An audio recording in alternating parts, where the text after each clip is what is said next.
হরে কৃষ্ণ বন্ধুরা। তো দেখো আজকে আমি জগন্নাথ প্রভুর জন্য কী বানাচ্ছি। হ্যাঁ, আমি আজকে প্রভুর জন্য সকালের জলখাবার বানাচ্ছি। তো দেখো এখানে আমি একটা স্ট্যান্ড নিয়ে নিয়েছি। তো তোমরা হয়তো বুঝতেই পারছো যে আমি আজকে কী বানাতে চলেছি। হ্যাঁ, আমি আজকে ইডলি বানাতে চলেছি। তো দেখো প্রথমে আমি একটা স্ট্যান্ড নিয়ে নিয়েছি, আর সেই স্ট্যান্ডটায় আমি একটু অয়েল ব্রাশ করে নিচ্ছি।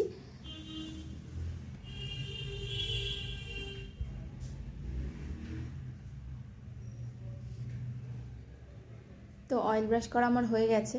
তো দেখো এবারে আমি যে ব্যাটারটা আগের দিন রাতে বানিয়ে রেখেছিলাম, ওই ব্যাটারটাই আমি একটু একটু করে প্রতিটা স্ট্যান্ডের মধ্যে দিয়ে দিচ্ছি।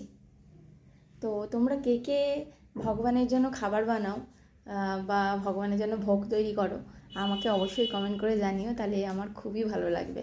তো দেখো আমি এখানে প্রতিটা স্ট্যান্ডের মধ্যে ইডলি ব্যাটারটা দিয়ে দিচ্ছি।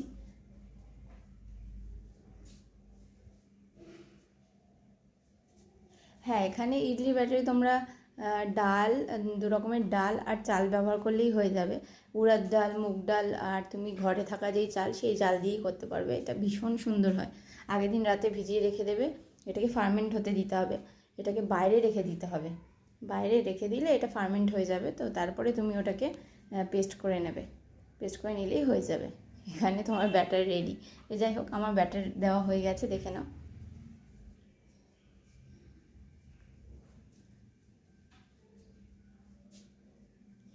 আর আমি ইডলির সাথে বানিয়েছিলাম আলুর তরকারি। তো তোমরা সবাই ভাবতেই পারো যে ইডলির সাথে তো সাম্বার খায়, আলুর তরকারি কি কেউ খায়?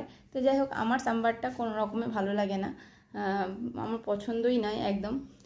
তো যাই হোক, আমরা তো আলুর তরকারি দিয়ে খাই, ভীষণ সুন্দর লাগে ইডলিটা। তো দেখো এখানে আমি সব কটা স্ট্যান্ড সাজিয়ে নিচ্ছি। তো এখানে আমি একটা ইলেকট্রিক রাইস কুকার টাইপের নিয়ে নিয়েছি। তো তার মধ্যে আমি ইডলি স্ট্যান্ডটা পুরোটা ঢুকিয়ে দিলাম, দিয়ে এটাকে আমি কভার আপ করে দেবো উপর থেকে একটা ঢাকনা দিয়ে।